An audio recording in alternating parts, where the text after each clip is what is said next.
واش عمرك دخلت لشي بلاصة ولقيتي واحد ماشي زوين بزاف، ماشي لاباس عليه، ولكن بطريقة ما الناس كاملين دايرين بيه، وفي نفس الوقت كاين واحد آخر حسن منه ولكن حتى واحد ما منتبه ليه.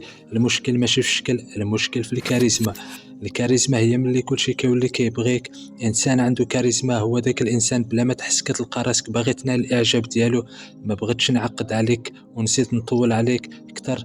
الكاريزما هي ملي تكون انسان كلشي باغي يكون معاه، يعني شخصية جذابة.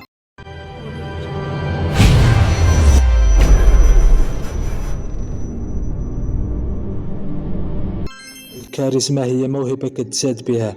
هذا أكبر خطأ كيطيحوا فيه بزاف ديال الناس. ملي كيفكروا في الكاريزما والمهارات الاجتماعية بصفة عامة كتدرب عليهم. إلا شفتي شي واحد كاريزماتيك من عند الله، فهاد الشي ماشي حيت تزاد بها، لا، حيت عاش في واحد المحيط اللي عطاه فرصة باش يتعلم ويكتسب لا واعيا الكاريزما. إذا الكاريزما مهارة، إما كتعلمها لا واعيا، يا إما كتعلمها عن طريق القراية، الفراجة، الفيديوهات إلى آخره. وهذا الفيديو راه غيكون نبذة شاملة للكاريزما.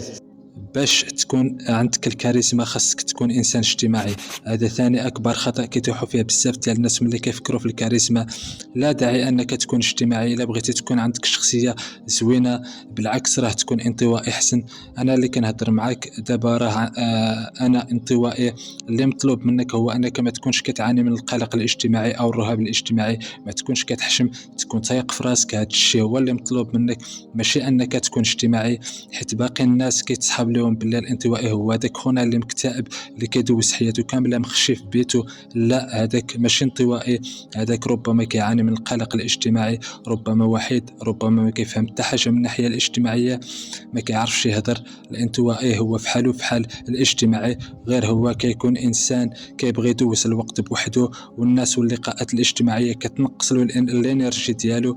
صافي، سواء كنت يعني انطوائي ولا اجتماعي، راه قادر تكتسب الكاريزما. الثقة ولكن بلا تصنع. الثقة ماشي أنك تبان قوي، الثقة هي أنك تكون مرتاح مع راسك. الشخص الكاريزمي ما كيحاولش يعجب الناس، ما كيطلبش الموافقة، كيبان طبيعي. كيفاش تبنيها؟ وقف مزيان، هضر بشوية بوضوح، ما تسرعش في كلامك. القاعدة: الثقة كتبان في الحركات الصغيرة قبل الهضرة. الكاريزما ماشي في الكلام. اول حاجه خاصك تفهمها، الكاريزما ماشي شحال كتهضر ولا شحال مضحك انت، بل العكس. الشخص الكاريزمي كيقدر يجلس ساكت ومع ذلك كتحس بوجوده. علاش؟ حيت الناس كيقراو الحركات، الطاقه، الثقه قبل الكلام. غالبا الناس كيعطيو قيمه اللي ما كيهضرش بزاف، لذلك يكون قليل الكلام وكثير التاثير. ثالثا الطاقة. واحد الحاجة مهمة، الناس ما كيتذكروش شنو قلتي، كيتذكروا كيفاش خليتيهم يحسوا. الشخص الكاريزما عنده طاقة مريحة، ماشي مزعج لكن حاضر. نصيحة: دخل أي بلاصة وكأنك مرتاح فيها، ماشي باغي تثبت راسك. إذا كنت محتاج قبول ديالهم غادي تبان ضعيف.